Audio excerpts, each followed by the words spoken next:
"What do you know about finance?" the millionaire scoffed during the opulent dinner party, causing the entire restaurant to erupt in laughter. But a single, composed reply from the waitress instantly extinguished that mirth and marked the beginning of the most painful downfall of his career. Could one sentence change the destiny of two people living in two disparate worlds? Read until the end to discover the true cost the millionaire paid for that seemingly insignificant remark, and why that waitress became the only person he could never forget. The Windsor Room was more than just a luxurious restaurant for Elena Moore. It was the place where she learned how to start over after 3 lost years in this unfamiliar city. Every evening, as the yellow light spilled over the glossy wooden tables and the faint jazz drifted through the room, she would tell herself, "Just be quiet enough, work hard enough, and everything will get better." But tonight was different. Tonight was her last shift here, and she had no idea that this very night would change the course of her entire life. Elena Arshaba wore the simple uniform, a pale blue shirt, a white apron, her hair neatly tied back. She walked along the aisle, her fingers tracing the edge of the tables in a subconscious habit. The smell of polished wood, fine wine, and subtle cuisine blended into an atmosphere both lavish and alien, the scent of places she was only allowed to serve, but not belong to. In her small locker, her worn, corner-frayed briefcase remained untouched. Inside was the lease for her first apartment. No one knew, but for Elena, it was a small victory. A quiet piece of pride hidden amidst the exhaustion. Outside, the restaurant was unusually bustling. The central VIP table was intricately decorated, and the guests were powerful figures in the investment world. The name on the list made her pause briefly. Adrian Cole, a man the staff both respected and feared, a successful, cold businessman, famous for his brief speech and a gaze that could make others lose their composure in seconds. Elena hoped she wouldn't have to serve that table, but she silently accepted her assignment. As always, humble, composed, and ready to endure. Around 7 in the evening, the main dining room was bathed in warm light, reflected on crystal glasses and echoing with hearty laughter. Everything in the Windsor Room tonight was perfect, except for the waitress approaching the central table, where Adrian Cole sat among the crowd. In a black suit, his posture straight, his voice deep and firm. "I don't need a miracle," he said, his eyes still fixed on the data screen. "I just need to read the trend correctly." Laughter erupted around the table. Glasses clinked, and the light shimmered off the silver watch on his wrist. Elena approached, pouring wine into each glass. She worked carefully, her eyes not daring to leave the tray. But the light reflecting from his laptop screen shone onto her face, a red text flashing in the corner of the chart, 32% growth. The number made her momentarily freeze. As someone who had studied finance, she knew that level of growth was unusual. Without thinking, she blurted out, "Such rapid growth. It could be a sign of imbalance." The sound was small, but it landed precisely in the moment. The entire table fell silent after the laughter. The atmosphere froze. A few looks turned toward her, half curious, half mocking. Adrian slowly looked up, his eyebrows furrowed slightly. "What do you know about finance that you interrupt a grown-up conversation?" His voice was deep and calm, yet it sliced through the atmosphere like a razor. A few people chuckled softly. An older man shook his head, whistling faintly in derision. Elena stood still, her hands still holding the tray. Her chest tightened, her heart pounding in her throat. But she did not lower her gaze. Her voice was small, slightly shaky, but clear. "Sometimes people laugh before they fall, because they think they stand too high to stumble." The sentence fractured the atmosphere in an instant. The laughter ceased entirely. People stared at her. Some sneered. Others turned away. A female guest shook her head gently, whispering to the person next to her. Elena felt heat creeping up her neck. but her hand held the tray steady, not allowing the wine to spill. Adrian looked at her for a long time. In the light, he briefly saw her eyes moisten, the reflection making them look as if they were trembling. Something fleeting crossed his gaze. It was unclear if it was remorse or merely surprise at hearing defiance. Then, he turned away, his voice cold. "You may leave." Elena nodded and turned. Behind her, the murmuring and soft laughter resumed, this time lower and sweeter, as if they were talking about her. A glass lightly knocked the edge of the table. Red wine, spilling and spreading on the white cloth, but no one bothered. She bent down, using another napkin to blot the spill, her movements slow, trying to conceal her trembling hands. In a distant corner, Vivian Clark, Adrian's personal assistant, watched the entire scene. She noticed his gaze lingering on Elena for one beat too long, not in anger, but in attention. A pang struck Vivian's heart. She tightened her grip on her wine glass, her faint smile completely gone. The party concluded. Laughter, camera flashes, and the sound of cars leaving the grand hall followed one another. Elena cleared the last table, her hands slightly shaking, her eyes heavy with fatigue. As she bent to pick up a fallen napkin, a voice sounded behind her, high and cold. "You're quite brave, Vivian." She looked up, trying to keep her voice steady. "I only said what I saw." "What you saw," Vivian replied, her lips curving slightly. "Could cost you your job?" Elena sighed softly. "I'm quitting soon." Vivian paused for half a second, then nodded, her gaze cold as metal. "Good. Then I won't need to repeat myself." She turned away, the sound of her high heels tapping evenly on the marble floor, echoing in the room now, filled only with the smell of wine and dim light. From the doorway, Adrian Cole was stepping toward the parking lot. He heard the short exchange, but it was enough to make him halt his steps. He looked toward the aisle, seeing the young server clearing the table, her hair slightly messy, her figure small, but her movements decisive, devoid of self-pity. For a few seconds, he intended to approach, then stopped himself. The car door opened. The driver bowed. As the car rolled onto the avenue, neon lights swept across the window, reflecting on his face. Adrian leaned back, his hand unconsciously touching his shirt button, intending to open his tablet to review the report, but unable to focus. In his mind, only the echo of that small voice remained. "Sometimes people laugh before they fall." The sentence twisted back, persistent as a scratch in the music. He looked out the window. The city lights flickered, mixing with a strange feeling settling in his chest. For the first time in years, he wasn't sure he was right, and he had no idea that the words of that ordinary waitress had just sown the first seed for the biggest collapse of his life. The next morning, the early sunlight shone through the high-rise glass, illuminating the paper-strewn desk. The coffee cup on the table had long gone cold, the still surface reflecting Adrian Cole's tired face. He couldn't recall when he had finally slept, only vividly remembering the waitress's voice from the night before, soft, yet cutting straight through the self-satisfaction he had always believed was rock solid. It carried no challenge, merely the truth, and it was that truth that gave him no peace. He reopened his computer. The numbers on the screen were still green, stable, almost perfect. Everything was running smoothly, as it had for decades. Yet today, looking at them, he felt uneasy. That short, persistent sentence kept echoing in his mind. Such rapid growth. It could be a sign of imbalance. He shook his head gently, trying to dismiss it. A waitress. What could she possibly know?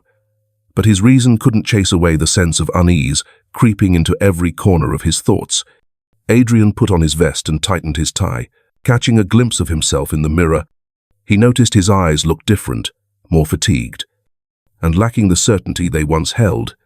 In the car, he gave the driver a single, short instruction: to the office. His voice was hoarse, as if something had been left unsaid the night before. The Cole Capitol building shone brightly with steel and glass, still imposing and meticulous, just like its owner. Employees bowed as he walked through the lobby. He only offered a slight nod. From the outside, Adrian was still the epitome of control, the man who never let emotion interfere with reason. But inside, for the first time, something was stirring. In his office, Vivian Clark was already waiting, in a grey suit, her hair neatly pinned, her appearance a familiar part of this space. She placed a thick folder on his desk and spoke softly. "I've compiled the quarterly report, and there's also the video summary of last night's party. The media team filmed it for Partner Archives, and they sent it to me this morning." Adrian glanced up briefly. "Video? It's just branding footage. You can watch it if you want to check the image," she replied, maintaining a calm voice, but with a hint of anticipation in her eyes. He plugged the USB into the computer. On the screen, images from the night before appeared. The yellow light, the laughter, the clinking of glasses. He saw himself at the table, in his black suit, a composed smile, the demeanor of a man in control. Then his voice sounded, "What do you know about finance that you interrupt a grown-up conversation?" And immediately after, the woman's voice small, clear, and surprisingly calm. "Sometimes people laugh before they fall, because they think they stand too high to stumble." That moment filled the entire room. Adrian turned off the video, sitting silently.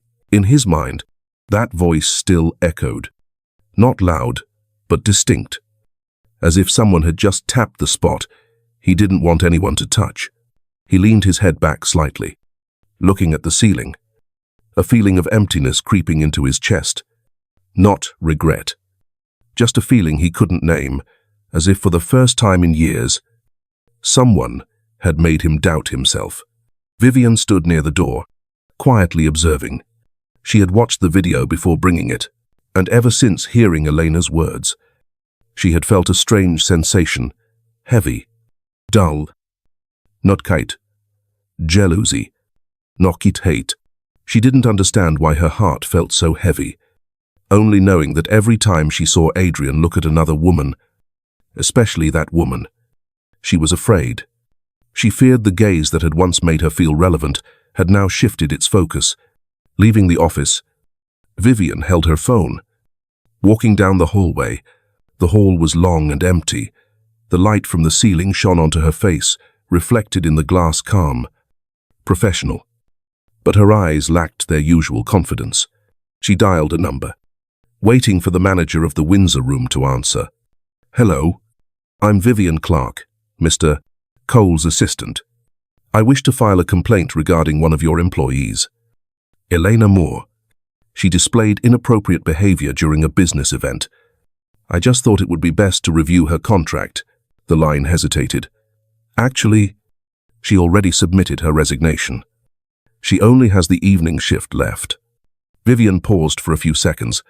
"Well then, just finalize the paperwork. I don't want any errors." She hung up, took a deep breath, her hand gripping the phone so tightly, her knuckles were white. No one forced her to say those words, and she herself didn't know why she had said them.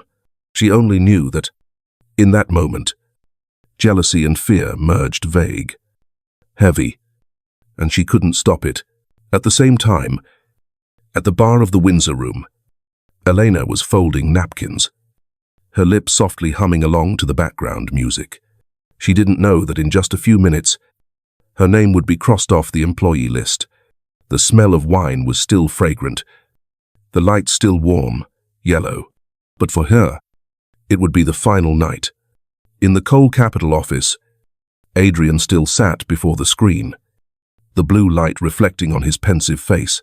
He opened a second chart, then a third, all rising, stable, perfectly artificial. But strangely, he found no reassurance. That strange feeling returned, clearer, heavier, like a steady pulse pounding in his temple. Vivian walked in, the faint scent of perfume diffusing into the air. "Are you okay? Everyone said you haven't taken a break since morning." "I'm fine," Adrian replied, his eyes still on the screen.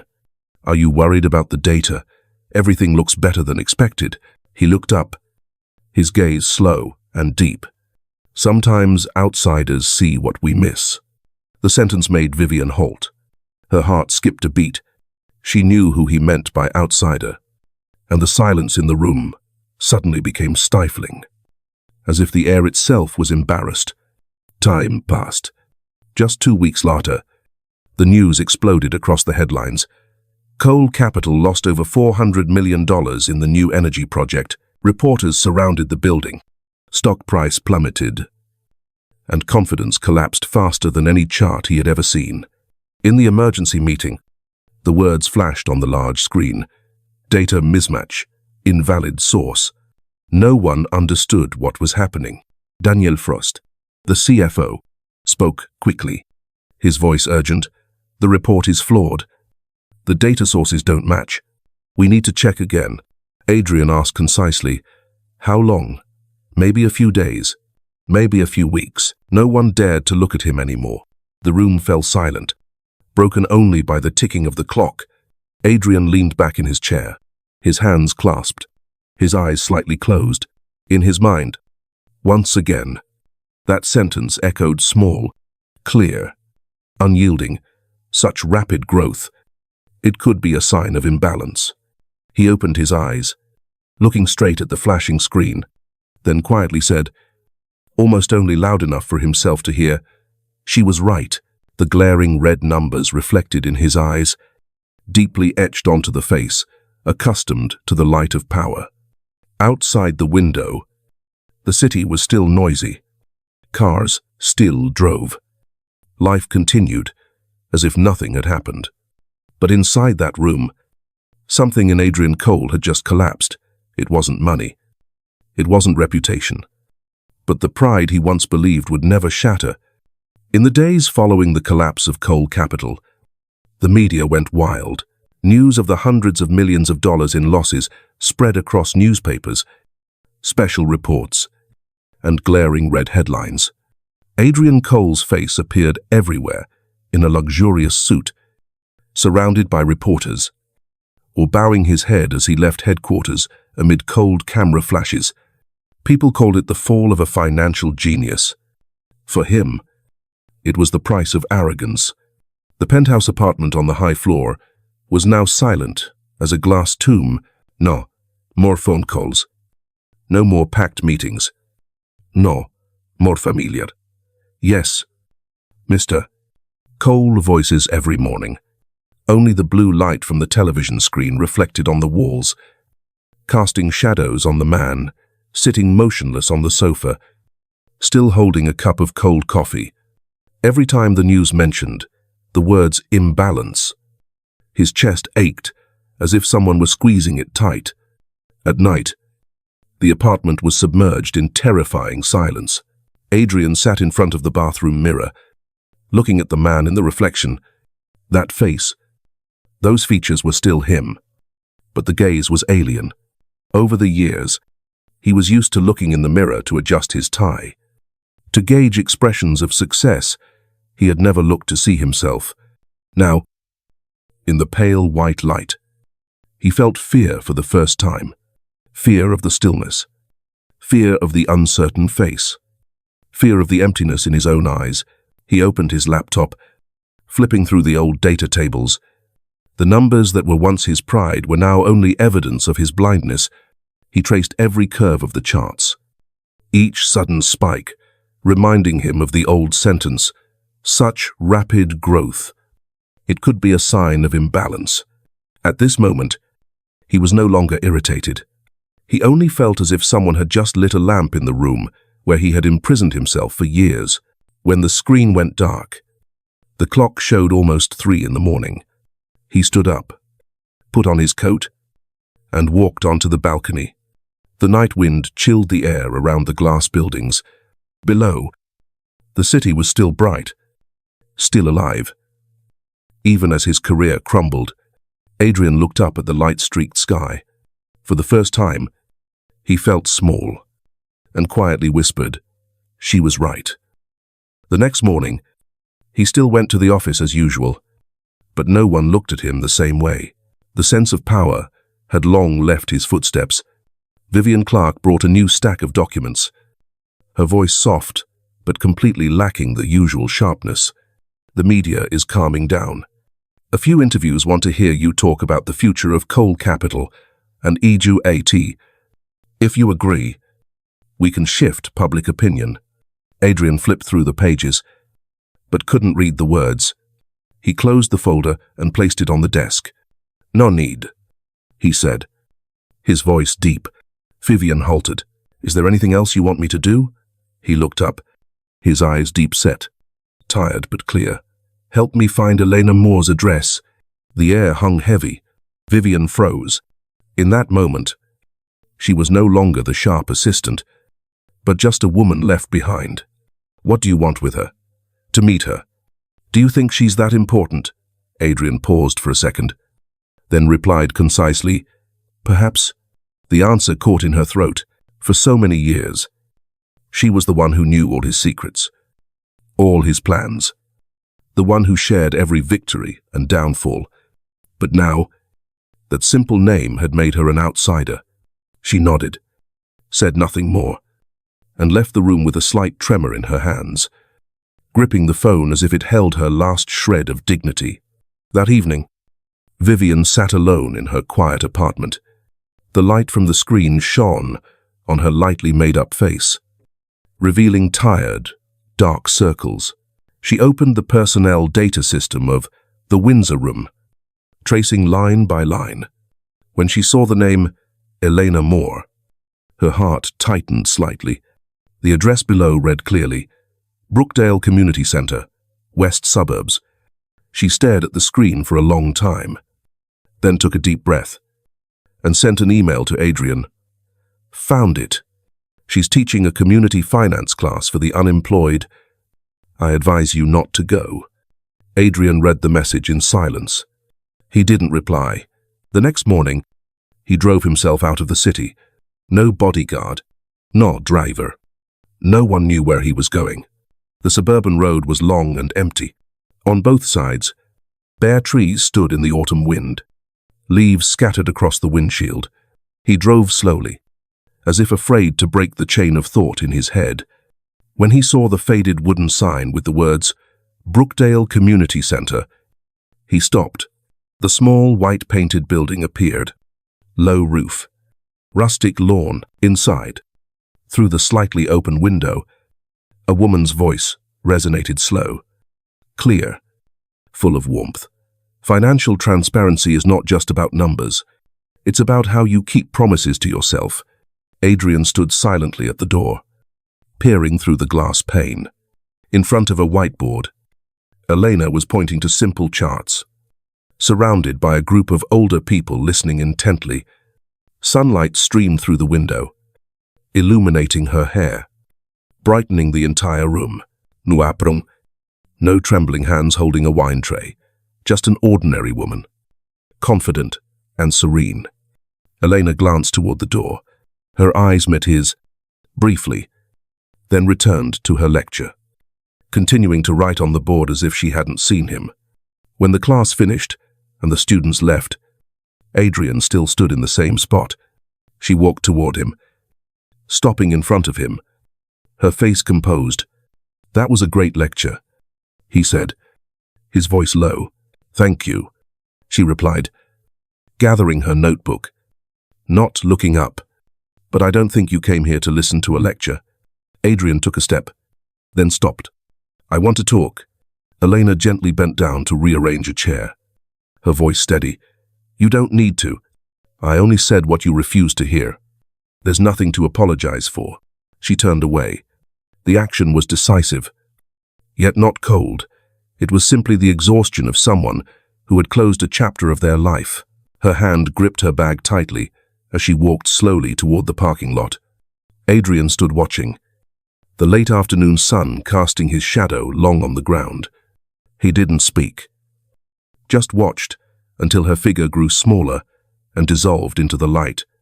In the car's rearview mirror, Elena's image faded, leaving only his own eyes tired, empty, and unfamiliar. On the opposite street corner, Vivian Clark sat in another car. She had followed him here, without understanding what she wanted. When she saw Adrian standing silently watching Elena leave, she tightened her grip on the steering wheel. Tears streamed out, hot and stinging. But she couldn't stop them. She was angry, hurt, and afraid, because in that moment, she understood more clearly than anyone. From now on, she had truly lost him. Adrian's car left the small street. The late afternoon light spread across the rearview mirror, Huzi, reflecting a pale yellow light that seemed to swallow both their figures. In that brief moment, he thought he saw Elena still standing there, faint, yet haunting, like a light streak, impossible to erase from his mind. And he understood. This was no longer just a crack in his career. It was the first crack in his very being where pride had once masked conscience. Now only an empty space remained, waiting to be filled with something truer, simpler, and kinder. After leaving the community center, Adrian sat in his car for a long time. The morning wind blew through the glass, slightly rustling the unopened newspaper. In his mind, the image of Elena lecturing kept reappearing the dim light. The whiteboard, her voice steady and warm. She bent down to point out each number to the older students, patient and gentle. For the first time, he realized, she never wanted to prove anything. She simply believed in what was right, and that very belief made him feel small. Back at the office, he instructed accounting to transfer an anonymous donation to the Brookdale Center. He only said briefly, "Send it to the community finance class. Don't include a name." The accounting staff exchanged confused glances, but no one dared to ask. They simply complied, while Adrian turned his back to the window, his hands resting on the desk, looking at the city below, a place where he once thought money could solve everything, but which now felt alien. A week later, Elena walked into the classroom and stopped short.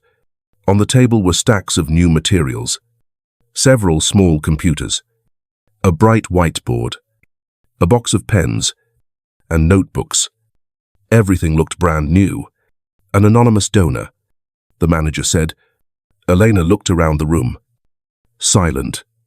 A mixed feeling welled up inside her, both grateful and uncomfortable. She didn't like the feeling of being pitied, but deep down, she knew who she was thinking of. That evening, in her small kitchen, she sat with her best friend, Clara. 2 hot mugs of tea steamed. Clara looked at her and asked directly, "Do you think someone you know did this?" Elena smiled faintly, evading the question, but her eyes couldn't hide her thoughts. "It's him, isn't it?" Clara whispered. Elena shook her head. "No, he has no reason to do that.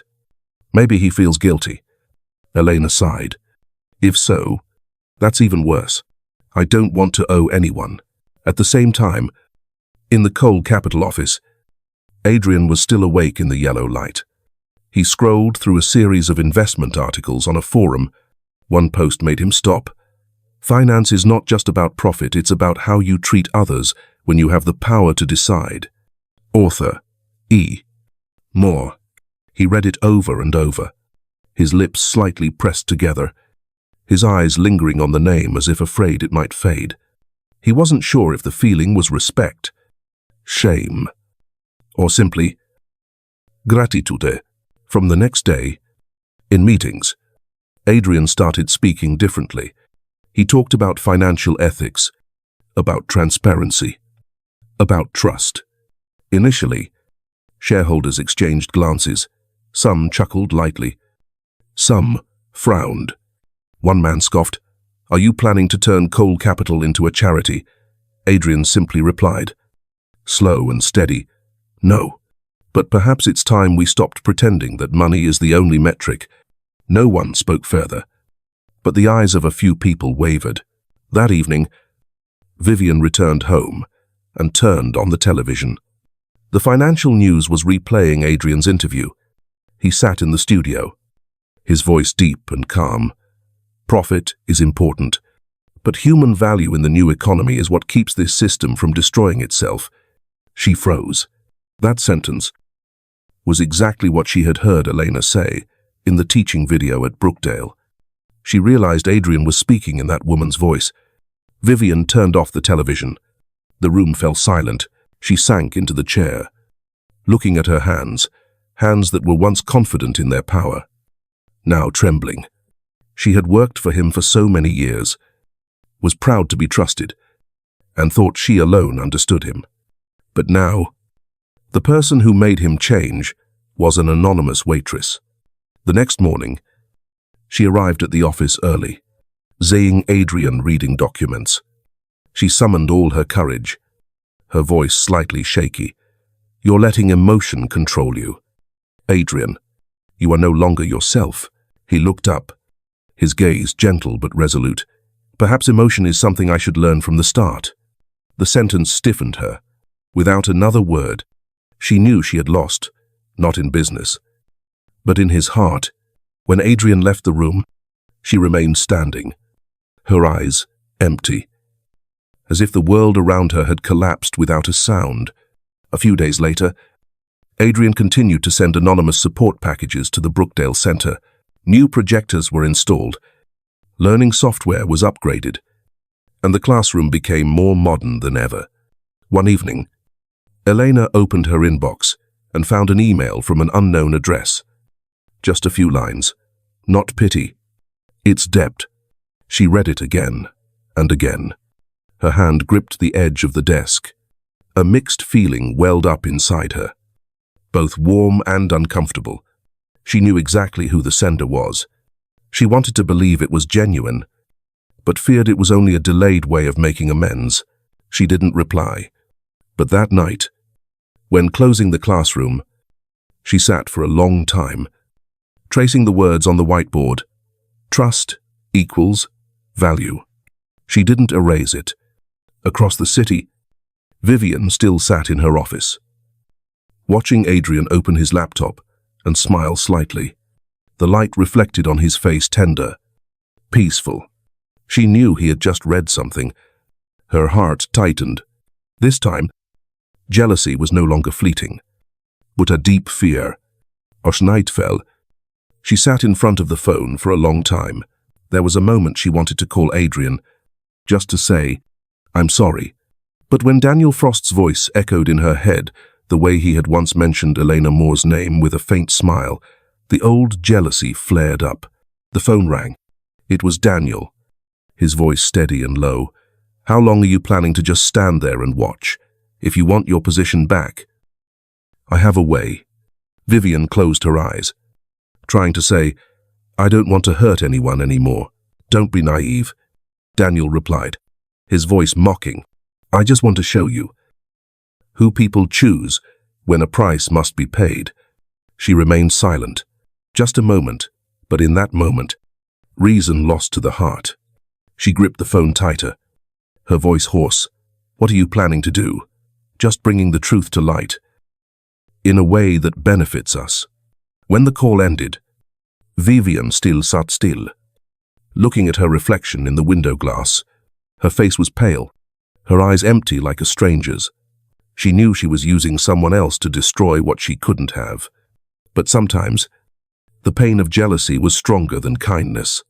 Below the city, the lights were still on.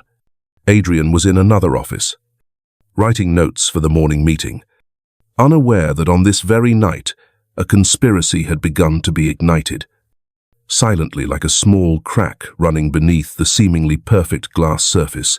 And somewhere, in the darkness, Daniel Frost smiled, the smile of someone about to pull the string that would cause everything to collapse. That morning, Adrian stood by the window, looking down at the city starting a new day. Sunlight shone through the clear glass, reflecting on his face, calm but pensive. He no longer felt the heaviness he had before. Instead, there was a quiet determination. Since the last conversation with Vivian, he understood that if he continued to cling to his ego, he would lose the last remaining piece of his humanity. He opened his phone. Tapping his contacts, Elena Moore's name was still there. Never deleted. He typed a brief message. "I have a project I'd like to discuss with you." Less than a minute later, the message was sent. Adrian put the phone down and walked toward his desk. By noon, he appeared at the Brookdale Community Center, where Elena was teaching her midweek class. He waited outside, patient like someone learning to wait for the first time. When the class ended, Elena walked out and saw him standing by the glass door, his hands in his pockets. She paused slightly, but then walked towards him. "What are you doing here?" "I want you to be part of a project." Elena narrowed her eyes. "What kind of project?" "A charitable finance fund." Adrian replied, "A fund for low-income workers to help them access knowledge and small loans to start a business." "And what would I do in it?" "Professional advisor." "I want you to be responsible for building the training program." Elena looked at him, her eyes showing surprise mixed with suspicion. "Why me?" Adrian paused for a second, then said softly, "Because you see the things I overlooked." The answer silenced her. She turned away, looking out at the parking lot, where the sun shone on the glass windows.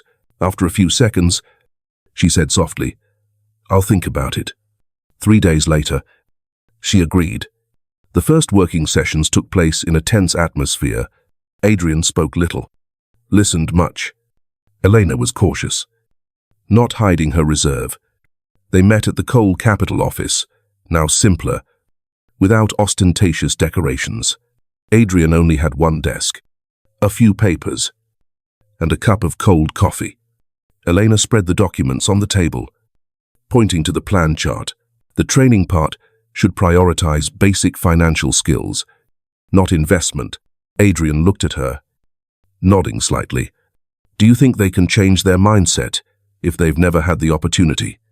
"They can," Elena said slowly. "If someone truly believes in them." The sentence made him look up. They looked at each other for a few seconds, then continued working. In the following evenings, when the staff had left, only the two of them remained. The office light reflected on the floor. Papers covered the desk. Elena sat opposite to him, flipping through reports, while Adrian silently observed. She worked meticulously, unaware that every time she leaned forward to take notes, his gaze unconsciously lingered on her face. Late one night, when only the sound of wind whistling through the door crack remained, Elena spoke. Without looking up, "You don't seem like the person I met in the restaurant that day." Adrian leaned back in his chair, smiling lightly, his voice deep and low. "I don't recognize myself when I look in the mirror every morning either." The room fell silent. The light softened. The rustle of papers was the only sound. Amidst that atmosphere, something changed, not obvious, but real. Outside the hallway, Vivian Clark stood still, looking through the clear glass. She saw the two of them bending down together, looking at a document. The distance between them was so short, she could barely stand it. Her face hardened, her smile twisted. If she hadn't shown up, she whispered, "I would have been the one next to him." Behind her, a man's voice sounded, cold and clear. "Perhaps it's not too late yet." Vivian jumped, turning around. Daniel Frost, the CFO, leaned against the wall, his hands in his pockets, a slight sneer on his face. "What are you trying to say?" she asked, her voice dry. "I want to help you, and help myself, because if she stays here, we will both lose our standing." "She?" Vivian narrowed her eyes. "Elena Moore," Daniel replied, his smile thin as a blade. "I have a way to make her disappear without anyone lifting a finger." Vivian looked at him, hesitant. "What are you planning to do?" Daniel shrugged. "You just need to give me temporary access to the system. I'll take care of the rest." "And if we get caught?" Daniel shrugged. No one investigates when the story is too logical. Trust me, just one fake piece of news is enough to make her collapse. Vivian was silent for a long time. In her head, the image of Adrian and Elena working together flashed. A moment of jealousy turned into determination. She nodded very slightly. I will send the internal access code. You handle the rest. In the office, Adrian was still sitting with Elena. She leaned in, pointing to the expense chart. If we reduce media costs and focus on training, the efficiency will be better. Adrian nodded. I will follow that direction. Elena smiled slightly. The first time in many weeks, you really have changed. Perhaps because someone dared to say what I didn't want to hear, he replied. They fell silent together. Only the faint sound of the printer running. Elena looked out the window, the city lights reflecting on the glass surface. Confusion mixed with fear in her heart. She wasn't sure if she was helping a man genuinely change or just helping him make amends. Sometimes, she said softly, people just need someone to believe they can start over. Adrian looked up. End of 40. His voice warming. Thank you for making me believe that. Elena didn't reply. She only nodded slightly, her gaze looking into the distance. Something in his voice made her feel sincerity, but also made her afraid she would believe one more time. Outside in the hallway, Daniel and Vivian still stood in the darkness. Daniel pulled out his phone, looked at the screen, and said softly, just one leak, and both will fall. Vivian didn't answer.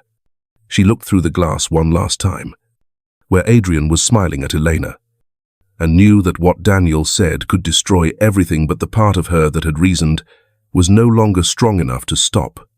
The office light reflected on the glass frame, dividing the image of the two people inside and the two standing outside, a fragile boundary, but with just one lie. It would vanish. And that very night, the drama of betrayal began, with a message from an unsent number, nearly a month after Elena agreed to cooperate. The Charitable Finance Fund project reached its final stage. The Coal Capital office was buzzing more than usual. The posters, presentations, and forecast models were all ready. Only the final approval meeting of the investment board remained before everything would officially launch. In the brightly lit room, Adrian and Elena sat opposite each other. Both were accustomed to the silences interspersed between working sessions. Now, silence was no longer distance. It was concentration. Elena adjusted the final report. Every number, every annotation was precise, down to the last detail. Adrian watched her, seeing in this woman something he had once lost, the belief that his work had meaning. Do you think the board will agree? She asked, her voice small but unable to hide her tension. I don't think, Adrian replied. I know they will agree. She smiled faintly, turning back to the presentation board, not realizing his gaze lingered on her face longer than usual. Outside the hallway, Vivian Clark stood still. She looked through the clear glass, where the two sat close together in front of the large screen. The light from the screen reflected on their faces, peaceful, trusting, and intimate. A strange feeling surged within Vivian. Jealousy, resentment, and fear. She had once been in that position, the only one Adrian trusted. But now, she was just an outsider. Light footsteps sounded behind her.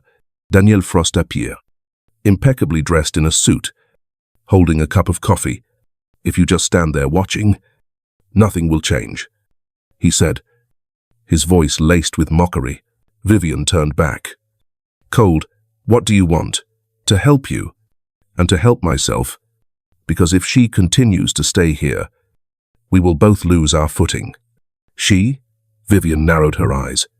Elena Moore, Daniel replied, his smile thin as a knife blade. I have a way to make her disappear without anyone having to lift a finger. Vivian looked at him, hesitating. What are you planning to do? You just need to grant me temporary access to the system. I'll take care of the rest. And if we get caught? Daniel shrugged. No one investigates when the story is too logical. Trust me, just one piece of false information is enough to make her collapse. Vivian was silent for a very long time. In her head, the image of Adrian and Elena working together flashed. A moment of jealousy turned into determination. She nodded very softly. I will send the internal access code. You handle the rest. That night, the office lights went off early, but in the small room at the end of the hallway, the light from the screen still shone. Vivian sat in front of the computer, her hand slightly shaking. On the screen, email threads appeared, exchanges between Elena and the finance team. Daniel sent her an attachment, along with a message. Just copy and paste. I have prepared the content. She sat silently for a few minutes, took a deep breath, and complied. In that email chain, by altering just a few details, Elena would appear to be the person who leaked data to a rival company. As she saved it, Vivian looked at the name E. Moore appearing on the sender line. Her hand clenched the mouse until her knuckles were white. At 3 in the morning, the data file was sent not internally, but to a financial reporter who owed Daniel an old favor. The next morning, as Adrian walked into the office, his phone was vibrating incessantly. The screen was flooded with news alerts. On the front pages of 3 major newspapers, the red headlines screamed, "Woman once fired, now suspected of betraying coal capital again." Elena's photo appeared everywhere, standing in front of the whiteboard, a gentle smile, her eyes composed. Now, that photo was tagged with phrases like suspected data leak, betrayal, fabricated trust. Adrian read the first article, the veins in his wrist prominent. He pressed Elena's number, but she didn't answer. An emergency meeting was immediately called. The conference room was noisy, the lights glaring. Shareholders surrounded him with a barrage of questions. Did you know about the information leak? Did she have access to internal data? Is this the person you put your trust in? Adrian. He remained silent, not answering. Vivian sat in the back row, trying to maintain a composed expression. When someone asked, who introduced her to the project, she spoke softly. Elena was personally chosen by Adrian. I warned him. But she trailed off, her eyes lowered, full of feigned regret. Adrian heard her, but didn't react. He only stared at the screen in front of him where the project contract displayed the words, on hold. A slight sound came from the door. Elena walked in. No one invited her. No one expected her. But she came anyway. Her face was pale, her eyes strangely calm. I heard the news, she said, her voice small but clear. I came to hear it from you. No one spoke. The air was thick. Elena looked around the room, seeing all eyes on her: suspicion, contempt, curiosity. And among those gazes, only Adrian remained silent. He didn't say she was innocent, nor did he say the opposite. That moment lasted a lifetime. Elena looked at him for a long time, then softly sighed. It seems your trust has a price tag. Just like everything else, the sentence landed, heavy as a verdict. She turned, walking out of the room. The glass door closed, leaving behind only the sound of cameras and people rushing after her. Vivian sat frozen, her hand trembled, the pen falling onto the table. She had won, but for some reason, the emptiness in her chest felt like it was suffocating her. Behind her, Daniel leaned against the wall, smiling faintly. See, just one fake story is enough. Adrian remained seated, alone. In the emptying room, the neon light shone down, highlighting the deep lines around his eyes. In front of him was the half-finished contract. Next to it, a pen he hadn't had time to sign. He raised his hand, lightly touched the paper, then let it fall. His phone screen lit up a message from an unknown number. You should check your system. Before blaming others, he stared at the screen for a long time, his eyes gradually tightening. The blue light reflected on his face. Cold, tired, and tormented. Somewhere out there, everything was collapsing, not just a project, but the only trust he thought he had managed to keep. 3 months passed. The coal Capitol building no longer carried the look of power it once had. The large conference room was closed most of the time. The hallways silent. The cold light from the ceiling, making everything feel distant. News of the data leak had not yet subsided. Shareholders sold off their shares. Investors withdrew capital. Trust, which was once the most precious asset, was gone.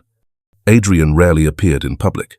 He worked alone in his 43rd floor office, cutting almost all his schedule, avoiding interviews.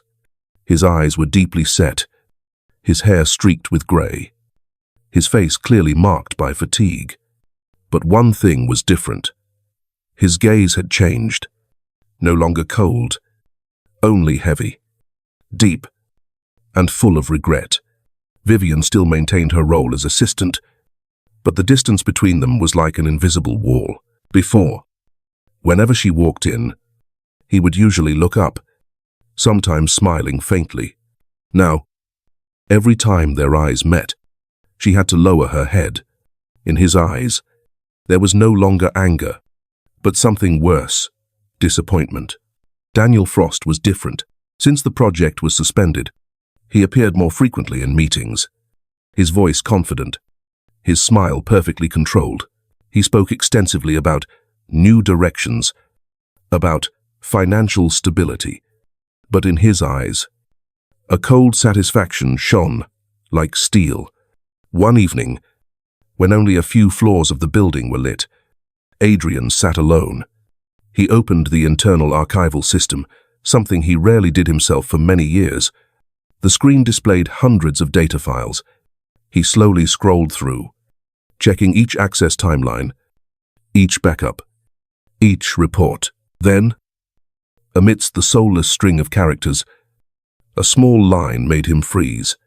Admin V. Clark, access date, June 14, 2347. System data modification. Adrian sat motionless. His eyes were glued to the screen. For a few seconds, the room seemed to run out of air. He opened another log file. Then the next one, all pointing to the same source. His hand trembled slightly. The more he looked, the clearer it became. No mistake. He saved the entire log, printed it out, then leaned back in his chair. The blue light from the screen shone onto his quiet face. The first feeling was shock, then disbelief, and finally pain. A pain no longer about money or fame, but about betrayed trust. The next morning, the technical department sent a report. Data was tampered with from the administrative assistant account. Just one line, but it was enough to make his room feel thick. Adrian said nothing, only pressed the internal call button. "Call Vivian up to see me." She walked in. The air in the room was deathly quiet. He didn't look at her immediately, only pushed a thin folder forward. On the first page, the lines were clear. V. Clark, admin, unauthorized access, 6/14. Vivian's face went pale. Her voice cracked. "You think it was me?" Adrian looked straight at her. His voice was calm, but colder than ever. "I don't think anything. I just want to hear the truth." She picked up the folder, her hand shaking. "It wasn't me. Daniel said he needed access to check the security system." "Daniel," Adrian repeated, his voice hoarse. "He said it was for the company's benefit. I just helped." The door behind her burst open. Daniel walked in, his hands in his pockets. His voice relaxed. "Looks like people are talking about me." Vivian turned back, tears streaming down. "You told me that." Daniel cut her off, calmly and ruthlessly. "She acted on her own accord. I only suggested, if she wanted to keep her position, she made her own choice. I didn't force her." The room fell silent. The sound of rain began to patter outside the window, mixing with the low hum of the air conditioner, sounding like a breaking heart. Adrian looked at the two of them. His gaze was no longer angry, but empty. Finally, he spoke. Slowly, "You didn't protect me. Vivian, you destroyed the last good thing I could hold on to." Vivian broke down crying, kneeling. Her voice choked. "I didn't mean to. I was just afraid she would make you forget me. I was afraid you would be happy because of someone else. Not me." Adrian remained silent. His eyes rested on her trembling figure on the floor. Not anger. Just a cruel pity for someone who had lost herself. He turned, walking toward the door. Not a word. The door closed behind him, leaving Vivian collapsed, her sobs dissolving in the empty room. A few days later, rumors spread. The Internal Audit Committee found further evidence of Daniel Frost embezzling investment funds, fake accounts, duplicate contract numbers, anonymous emails, data recovered from the old system, all pointed to him. Daniel still appeared in the office, trying to maintain a calm smile. But his eyes were wavering, and Adrian, in his empty office, began packing his personal belongings. A photo, each memory, each document he had signed. He paused at the large window. Looking down at the city, rain blurred the glass. Amidst the mist, the lights spread like streaks of memory mixed with success, mistakes, and loss. Before leaving, he reopened his laptop. The old video of the party appeared, the image of himself sitting under the light. That sound echoed softly in the room, then faded into the sound of the rain. Adrian looked at the screen. The light, reflecting his face in the dark glass, no longer the man who was once confident standing above all, but a stranger looking back at himself. He picked up the pen and signed the paper on the desk. Resignation letter. Black ink bled at the end of the stroke. He put the pen down, let out a long breath, and walked out. The hallway stretched long and deserted. The sound of rain grew heavier as the elevator door closed. The 43rd floor slowly shrunk in the dim light. Outside, the Coal Capital sign was faintly reflected in the wet road. The neon light blurred, curving in the rearview mirror of the car, leaving the building. Adrian looked out, silent. In that moment, he understood that everything had ended, not with a collapse, but with the final look between a man and his own shadow. The next morning, newspapers simultaneously reported, "Billionaire Adrian Cole officially steps down from Coal Capital." The photo of him leaving the building in the rain was printed on the front page. A dark suit, a tired face. No longer the pride he once possessed. But Adrian didn't read the paper. As the article spread across the internet, he was sitting in a small cafe in the suburbs, holding a cup of cold black coffee. Next to him was a small wooden box inside. Besides a few documents, there was only an old photo of Elena with her students at the Brookdale Center. He had left in silence, handing over all management authority to the board. No press conference, no farewell. Those who once feared him now only spoke his name with pity. But Adrian didn't care. In his mind, there was only one thing: to find the woman who had made him see the humanity he had once buried. He began his search from the last place she was known to be, Brookdale Center. The classroom was now closed. The sign faded. The old manager shook his head. She left a few months ago. Said she wanted to go somewhere with more children. Adrian thanked him and left. Then he visited other centers: Queens, Albany, Hudson, everywhere. He received the same answer: "Ms. Elena taught here. Very good. Taught us to believe in ourselves." But then she left. In each place, people gave him a group photo, students smiling radiantly. Elena standing in the middle, her smile gentle and simple. He held those photos, carefully stacking them, keeping one in his wallet. At night, he often slept in his car, parked on the beach or by the highway. Wind blew through the windows, carrying the smell of salt and the sound of waves. Once, he looked at the distant lights across the sea. softly saying to himself, as if sending it to where she was, "If you still want to talk, I'm still listening." He didn't know if she could hear, but the words helped him continue. The next morning, in a small diner on the northern coast, he overheard two people talking at the next table. Teacher Elena at the town school nearby is so sweet, teaches the kids how to save money, tells such funny stories. Adrian looked up, his heart beating fast. He quietly asked the waitress for the address. In the afternoon, his car stopped in front of a small school right by the sea. The sound of children's laughter echoed. Through the window frame, he saw Elena writing on the blackboard, "Save today, dream tomorrow." She was still simple as before, her hair tied back, up a la dress, her hands dusted with chalk. Elena turned and saw him. She paused for a moment, but didn't show surprise. Her eyes were calm, colder than before, but not hateful. After class, she walked out and stopped in front of him. "What are you doing here?" Adrian looked at her, his voice deep. "I lost many things, but what I fear most is losing your trust." Elena stood still for a moment, then said softly, "Trust cannot be bought back with regret."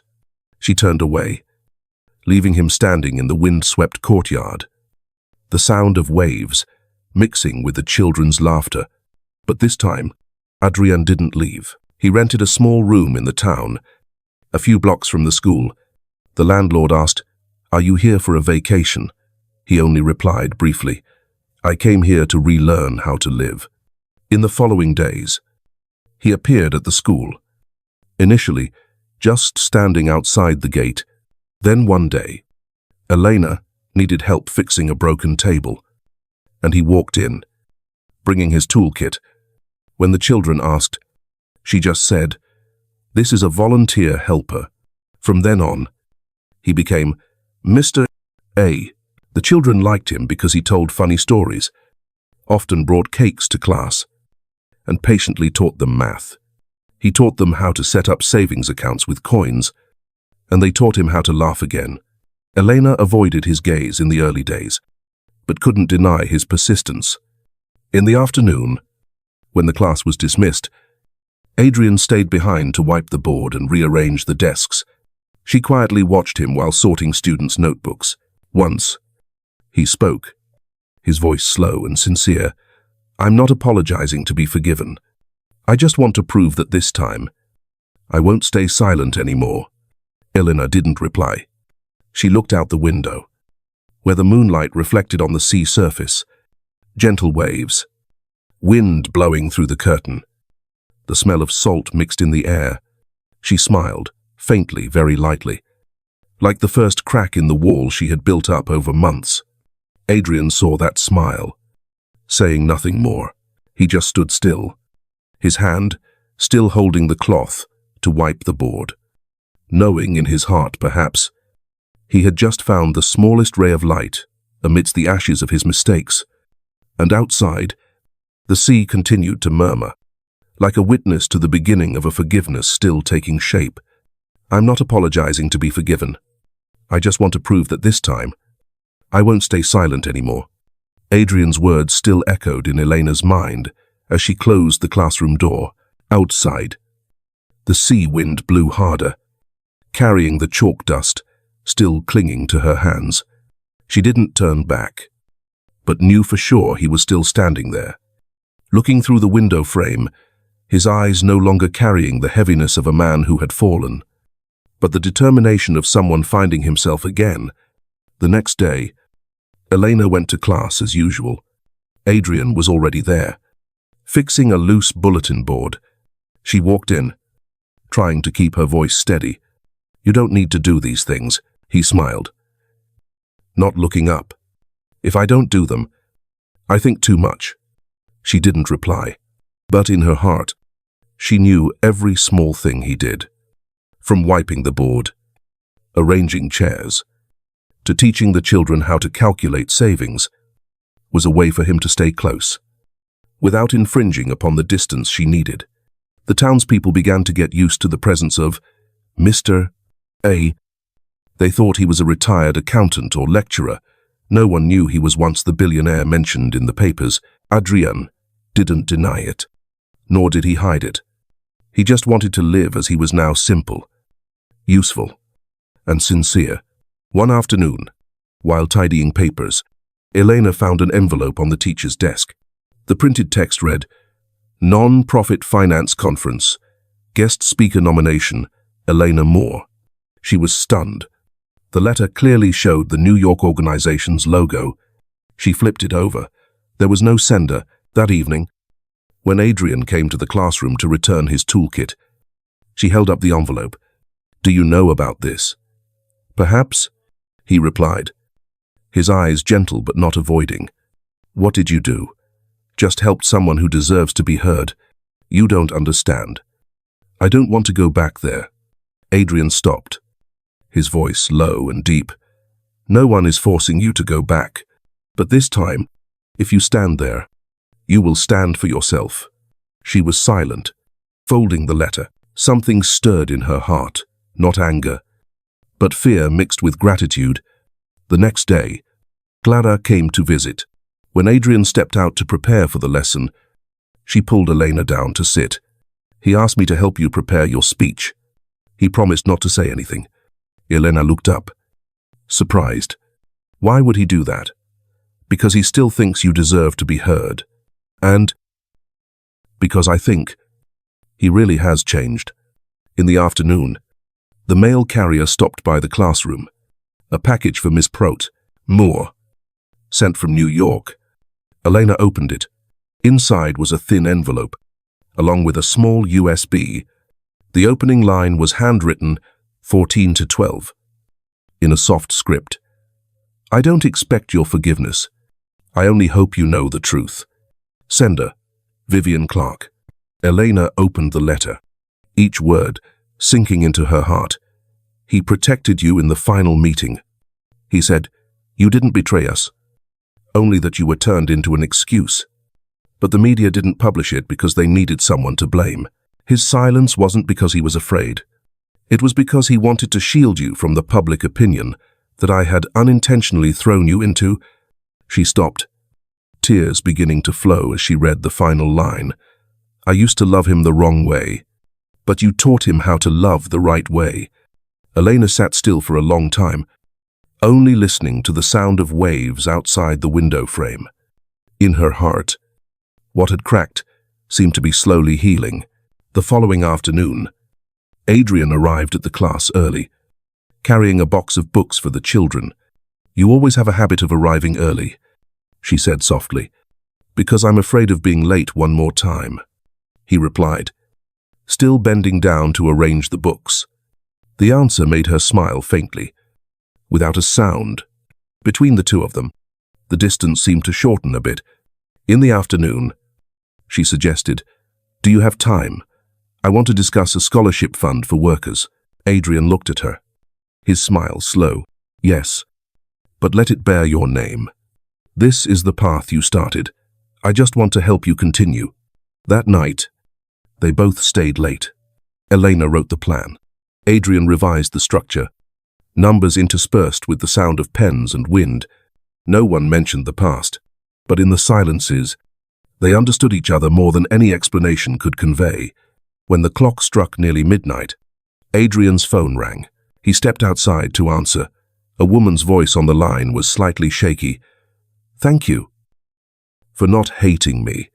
No one loses when they dare to admit their mistake," he said softly. Then hung up. Elena heard it, but remained silent. When he returned, she looked at him for a long time, then said softly, "Perhaps forgiveness is also a form of investment." Adrian smiled, his voice warm and light. "And it always yields a profit." That night, they completed the plan for the Financial Transparency Scholarship Fund. Outside, the gentle waves lapped the shore, like the steady beat of a new beginning. Early in the morning, a new sign was erected in front of the classroom. Transparency, trust, opportunity. Elena stood looking at the words, the sea wind blowing through her hair, the sunlight reflecting in her eyes. For the first time in years, she no longer looked at the past with fear, but with peace. Behind her, Adrian just stood silently, his hands in his pockets, a light smile like someone who had finally found their way home. The gentle sound of waves offshore was still familiar, like a distant background melody. Elena was bending down, tidying documents, while Adrian stood by the door, looking at the newly hung sign in front of the classroom. Transparency, trust, opportunity, he said softly. We did it. Elena looked up and smiled. Not us, but everyone who believes that honesty also has power. 1 year later, New York City glowed brightly under the winter sky. In the grand ballroom of the Plaza Hotel, a giant banner stretched across the stage. Launch ceremony for the Moore, Cole Foundation. The hall was packed reporters, investors, non-profit organizations, and Elena's former students from community centers everywhere. They were once laborers, drivers, service workers, and now they had become small financial consultants in their own communities. Elena stood backstage, looking out at the crowd, her heart pounding. Beside her, Adrian gently squeezed her hand, reassuring her, "No one here is waiting for a lecture. They are waiting to see you." The two walked onto the stage together. The lights shone down, not blinding, but warm. Adrian wore a pale grey suit, Elena a simple jade green dress, their eyes meeting amidst the applause.